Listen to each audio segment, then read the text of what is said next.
Concord Asset Management. Along to my right is Mitch York, the Chief Investment Officer of Concord Asset Management. Mitch has a ton of experience in the investment management industry, and I personally consider Mitch to be an expert in the innovation space. We have a lot of information to go over. If you have any questions or you'd like to see a copy of our slides, you can send that email to info@concordwealthpartners.com. Mitch, welcome. We have a lot to go over, so we're going to talk about where we've been, where we are, and where we're going to be over the next 6 months. Why don't you start us off with where we've been? Great. Wade, thank you for this opportunity to have this conversation with you and with all of our clients and others that are listening in to us this evening. And so let's take a step back to a really important day last year. And this was November 9th. We call it Vaccine Day because this is the day that Pfizer announced the results of their clinical trials of the vaccine for COVID that they had been developing. And it proved to be 90% effective in stopping the virus. Now this is really important for all of us because it really signaled light at the end of the tunnel that we may be getting our lives back in the very near future and things would be opening up. Now let's take a step further back to March of last year when the stock market was crashing. Stocks went down 30, 40% or more. And we knew why this happened. There was people selling stocks, there's a lot of fear, a lot of anxiety, the economy was shutting down, but it was a quick V-shaped recovery. And the government was providing a lot of support, necessary support to families and to businesses. But the market recovered also because it was looking ahead at a stay-at-home economy that would eventually grow as well. You think about this stay-at-home economy where companies rose to the occasion to help change the way we worked. You think about Microsoft, the Microsoft Teams, and Zoom, for instance. Companies that helped us consume entertainment in our houses, the streaming companies, such as Disney through Disney Plus, and of course Netflix. And then companies that help us consume products and services at home. Obviously that's a company like Amazon. Well, these companies rose to the occasion and they grew their business, prospered during the stay-at-home economy, and certainly their stocks did as well. Well, Vaccine Day was an important inflection point because the market then looked ahead once more at a great reopening, and with the new vaccines coming on board, it would really start to provide a bending of the curve. And with the bending of the curve, where COVID cases would decline and diminish along with hospitalizations and certainly deaths, it was really signaling what we call now the great economic reopening. And that certainly occurred where now there was broad participation in the economy, not just those stay-at-home companies, and now the new leadership of like the value stocks and those growths and those small cap stocks, where we had people were now going back to restaurants, going out shopping. Movies, theaters were opening back up. People were going back on vacations. And certainly there was now new, robust construction going on once again. Well, that was all pretty good for the U.S. economy, but how did that relate to the global economy? Well, this wasn't unique to the U.S., so the other economies also were opening up. Now, we opened up quicker than others because we deployed our vaccines more broadly and quicker, but other countries did this as well, and their economies opened up to different degrees. So the global stock market performed really well in the first and second quarter this year. The global equities were up a little over 12%. Certainly the U.S. led the global stock market with about a 14% return through the first 2 quarters. Yeah, so in the slide previous, in the Vaccine Day rally slide, there was a lot of change in leadership. It was improved, small cap, mid cap. Have U.S. companies continued with that leadership moving forward? Oh, I think absolutely they have. You think about the earnings expectations for the S&P 500 companies going in to the first quarter this year. Earnings growth was expected to be right about 24% compared to the first quarter of last year. Well, when at the end of Q1, when we tallied up all the numbers, we saw that S&P 500 companies actually grew at about 53%, smashing all expectations. It was really quite remarkable. Well, it didn't stop there. It got even better in Q2. Now, all the S&P 500 companies, they haven't reported their earnings, but a lot have. So if we take the data from companies that have reported their earnings, and we know have really good estimates on those that haven't, the expectation now is for Q2 earnings growth for these S&P 500 companies to be about 90% greater than Q2 last year. Once again, just smashing all expectations. Companies have really performed. But with that, do you think, it's kind of tough, but are stocks priced appropriately right now? Well, that is a tough question. I'm going to give you an answer, but the answer actually is maybe. Yeah. And it's maybe because it's not that simple. There's a few things involved. So when we talk about stock market valuation, we usually refer to a statistic called the price to earnings ratio.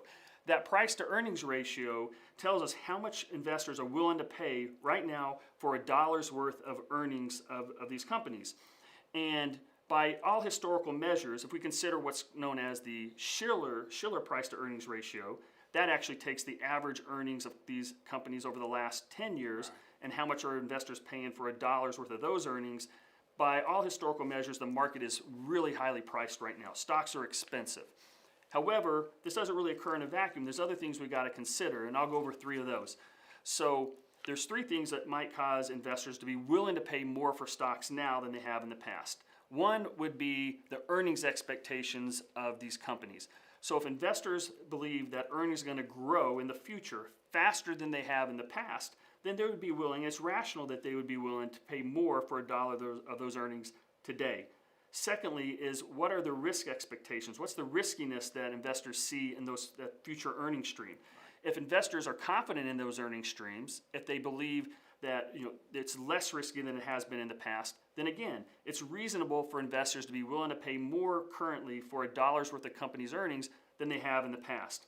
And Wade, I think lastly, and probably the most importantly, is what are the other investment alternatives? Now, the other really large asset class we usually think of is fixed income. Now, for those of us that have money in the bank in a savings account or maybe a CD, you know that they're paying next to nothing, 0% interest practically in the bank.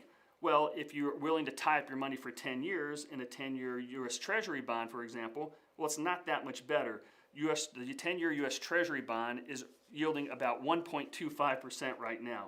So when you consider other investment alternatives, they're not that exciting. They don't offer that much of an expected return. So certainly investors are rational that they'd be willing to pay more for a dollar's worth of earnings right now than they have been in the past. Right. So, and wait, let me add one more thing.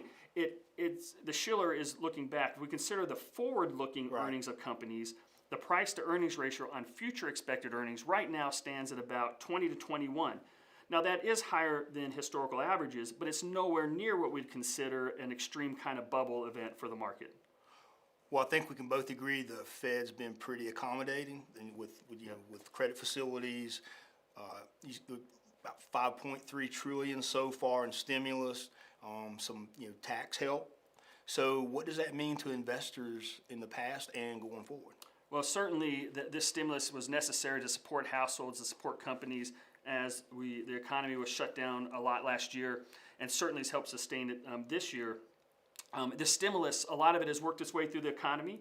A lot of it is still working its way through the economy and through the markets, and it will probably continue to do so for many quarters, maybe even many years to come. But there's also additional stimulus that's likely to happen. Just this last weekend, the Senate announced they reached a tentative deal on this infrastructure plan, which is hundreds of billions of dollars. Some of that money is going to hit the economy very quickly, but a lot of it, if not most of it, it's going to take many quarters, maybe several years for that money to enter the marketplace, to the economy, and it'd be a long time before we feel the full impact of that. Yeah, I agree with that. But my question is, we're talking a lot about equities, and you touched a little bit on interest rates, but let's talk about bonds and debt and go a little bit more on interest rates. Sure. Well, I think that the bond market has really kind of mimicked the stock market in reacting to this great economic reopening. Again, let's go back to March of last year, Wade, and when the stock market was crashing, people were selling stocks, and they were doing a flight to quality. We call that the fear trade. When things are very uncertain and there's a lot of fear out there, people buy that 10-year U.S. Treasury bond because they know that money is safe. So March of last year, interest rates started to decline. They really plummeted to very low rates. But again, as that stay-at-home economy grew, interest rates started going up a little bit. And it was that inflection point once again, that vaccine day, when even the bond market was looking ahead to this great reopening and realizing along with that there's probably going to be an increase in inflation. Those expectations got priced in, and interest rates really started to increase at the end of last year and certainly through the first quarter of this year. And now they're back to actually where they were before The pandemic and the 10-year Treasury has been right about 1.5% to 1.25% for the last few months. Yeah. So excellent. So moving right ahead, that's past 6 months. Let's talk a little bit about where we are. Where are we right now? Well, I think there's no doubt right now we are in a period of economic growth. It almost feels like at the beginning stages of an economic expansion. And GDP expectations right now sit for 2021 at about 6.6%, and which is a really robust number, but certainly coming off very low levels last year. And the reason the expectations to have this really significant GDP growth number, if you think about last year, households were saving a lot and they were spending a lot less. Right. And so investors are really saving and they weren't spending very much. And it really flipped this year. Now people are spending more and they're saving less. So we were a consumer-dominated economy, and consumers are certainly rising the occasion, and they're spending, Wade. So let's touch a little bit on unemployment. Right. Well, along with this economic growth and the reopening, the unemployment rate certainly has come down. Last year we hit historical levels where the unemployment rate hit nearly 15%.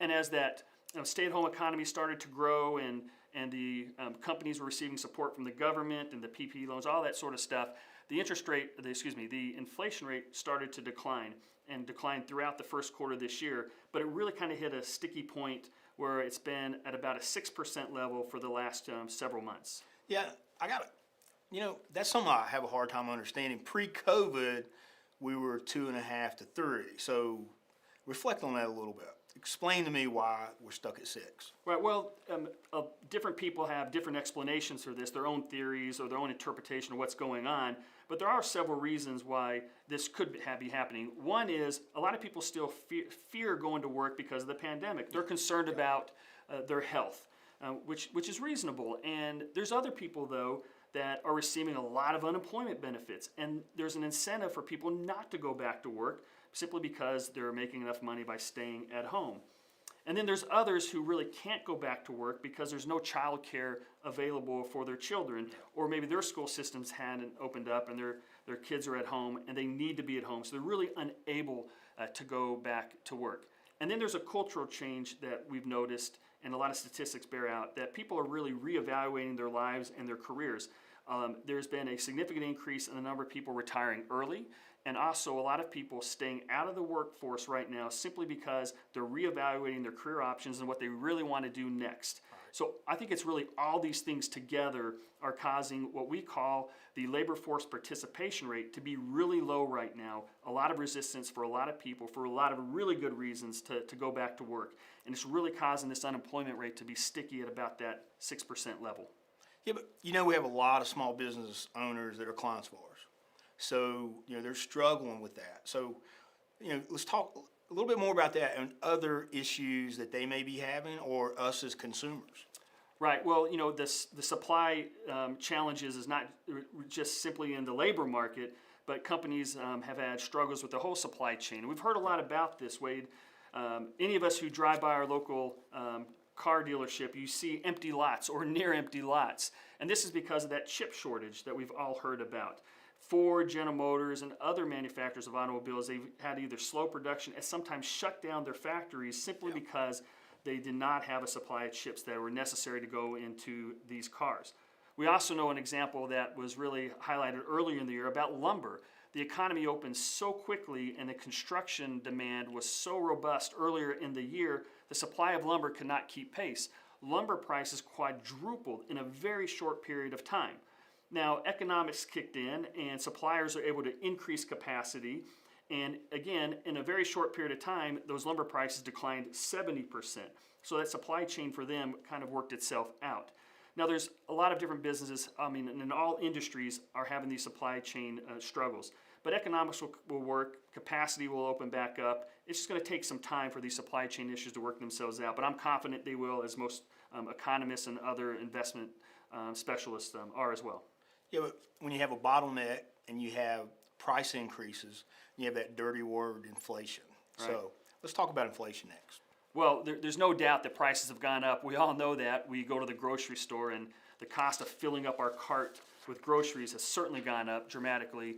We fill our car up with gas, we see gasoline prices have gone up. If you go on a vacation, those prices have increased. I mean, price increases have been everywhere. If you look at the current year-over-year inflation rate, it comes in at about 5.4%, which is really high when you compare it to where we were pre-pandemic, because the 10-year average before that was right around 2.5%. We were in an environment where 2 to 3% was typical for inflation. But we certainly have seen these price increases over the last year. Now, the real question, Wade, is are these temporary, or are we going to have persistent quarter-over-quarter, year-over-year inflation? That is what would be really damaging to households, really damaging to the economy as well. Now, the Federal Reserve uses this word transient. They believe that inflation this is more of a one-time event that will eventually fade. They say it's transient because this is natural, that when the economy opens up, it's natural for these supply chain bottlenecks to happen, but eventually capacity widens and producers really step up to the plate, and it all works itself out, and it will fade inflation over time. And I think that's probably right. Yeah, but typically when you see inflation, you kind of see consumer sentiment falling a little bit. Do you think that should be the case right now, given all the other economics? Well, we do know that consumer sentiment has taken a dip lately, and inflation obviously is a big part of that, as we see all of our costs of running our households have increased.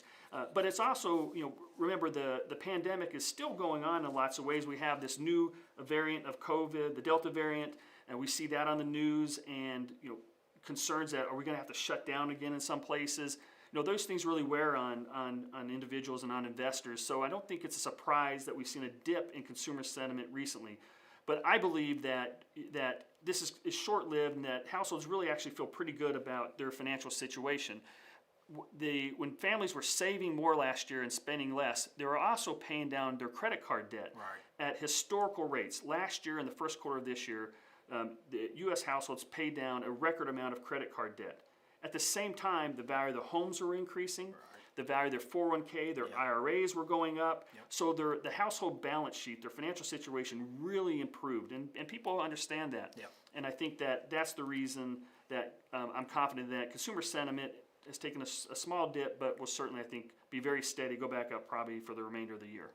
Well, you often point out to us that markets are typically ahead of where we are, right? So do you think that's a reason that right now investors are still bullish?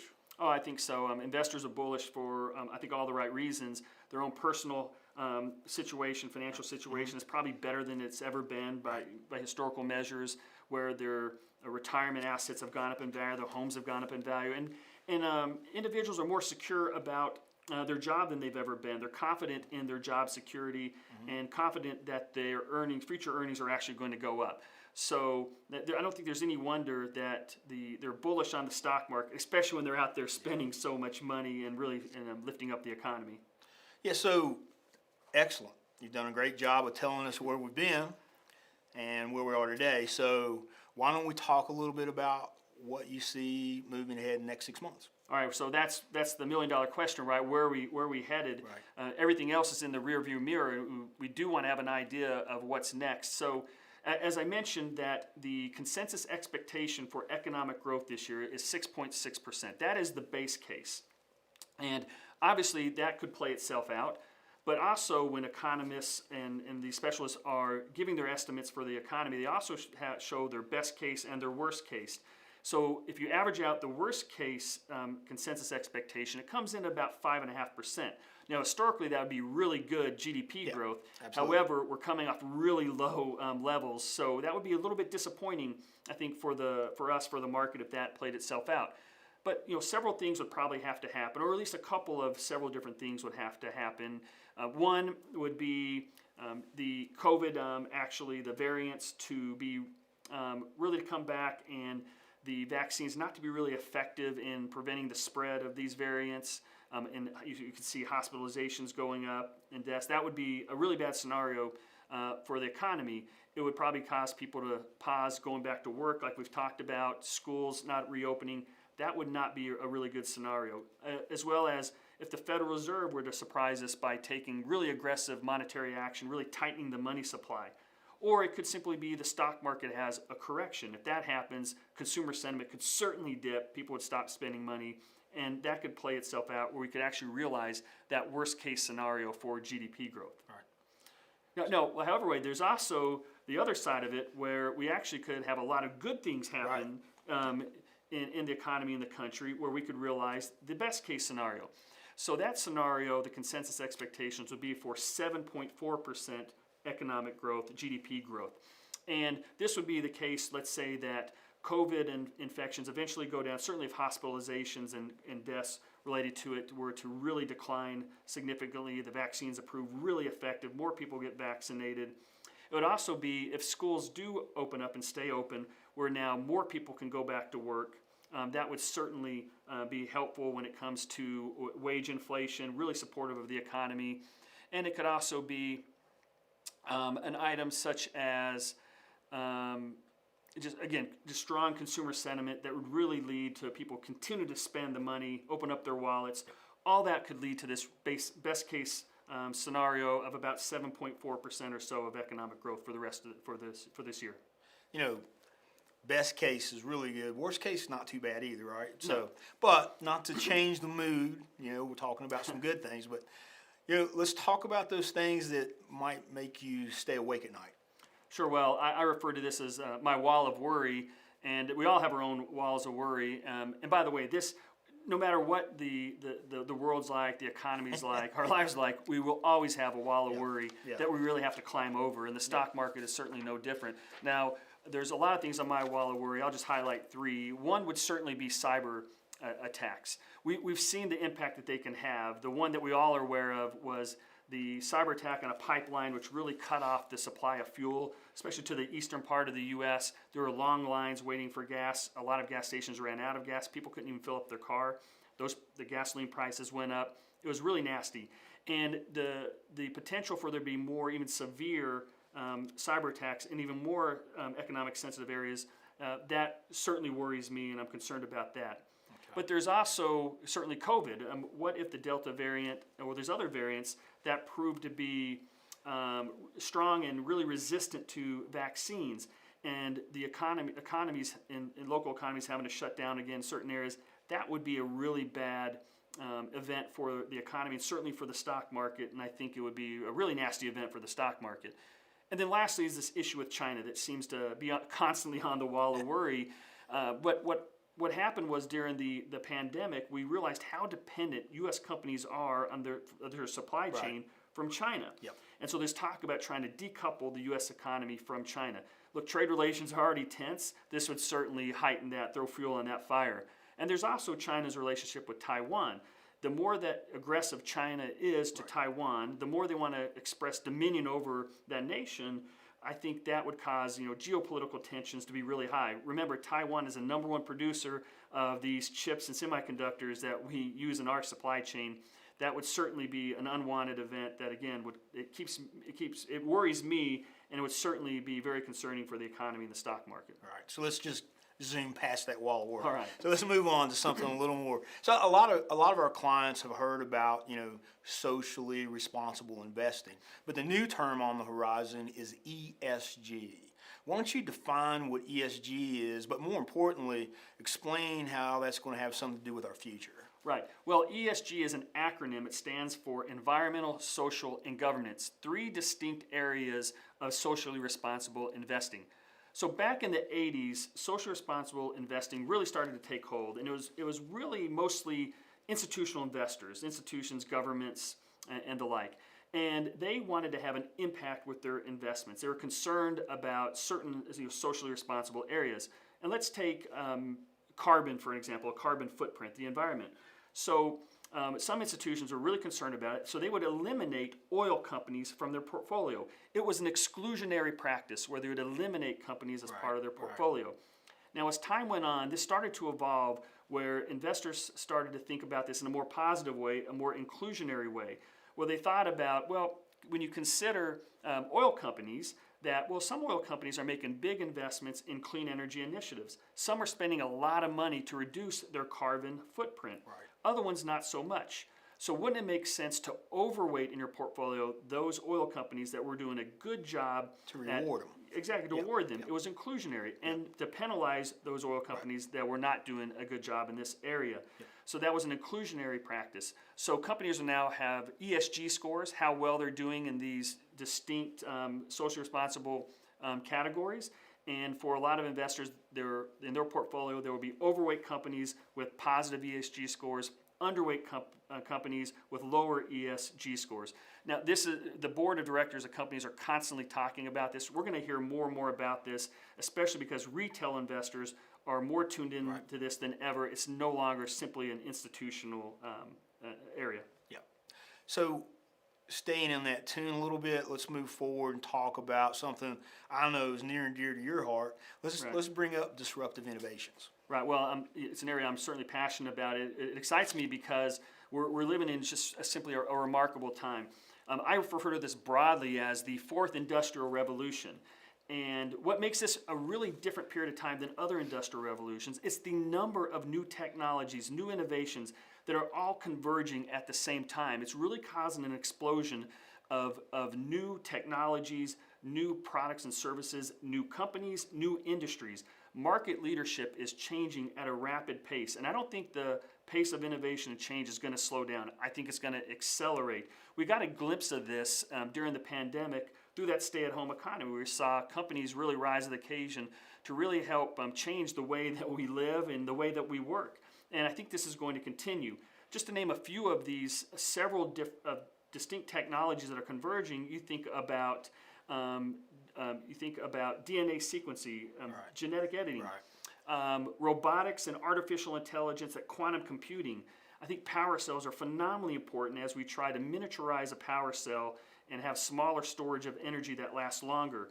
All these converging together are extremely important, and they're working together to cause an incredible pace of change and innovation, and certainly in our lives. I'm excited that I'm able to implement this theme in client portfolios. I think it's necessary to have a direct, robust exposure to this theme in everyone's portfolio because, like I said, we're in the early innings of this wave. It's not going to slow down, and we're going to be talking about this for many years to come. Yeah, you've got us excited about it too, Mitch. It's definitely helped our performance since you've come on board, and we're happy about that. But this happens to be the point in time where typically I'll start talking about what our pundits in our industry will predict for the next 6 months. And I don't want to put you on the spot, but You're going to put me on the I'm spot. going to put you on the spot. So, what do you see? What's your prediction for the next 6 months? All right, so okay, I'm willing to give my prediction, but I'm going to give my own disclaimer about this. So when anyone gives a prediction, obviously we're investment professionals. We have a certain amount of information that is that's public right now. We have our past experiences and knowledge to rely on, but this isn't static. It's fluid, right? We're going to receive more information as time goes on. Certainly things can change that are really unpredictable, and so you have to kind of factor all that in when you make a prediction. But wait, here's my prediction. I think we are going to have above consensus economic growth for this year. I think it's going to approach 8% actually. It could actually even be higher. And I believe this for 3 reasons. The first reason, as what I just talked about, was innovation. Right. Companies are innovating at a really rapid pace, and we saw how they rose to the occasion last year. They're continuing to face the challenges that our economy, our society is. This is going to, I think, accelerate for the remainder of this year and have a really positive impact on economic growth. But also, I believe that it's the consumer. That consumers are spending, and they're not going to slow down. I'm really excited about what's going to happen during the holiday season. I think we're going to break records this year on how much people are going to spend on Christmas. It's going to be pretty exciting to see that, and that's certainly going to have a positive impact as well. And lastly, I do believe people are going to go back to work. That labor force participation rate is going to go up because these unemployment benefits are rolling off, and they should almost totally roll off into the fall. And with schools reopening, people are going to have a big incentive to go back to work. I think we're going to see that. That will put downward pressure on this wage inflation, and I think will certainly help spur even more economic activity. All these things together, I am really optimistic about the remainder of the year, and I think we're going to hit close to that 8% mark actually.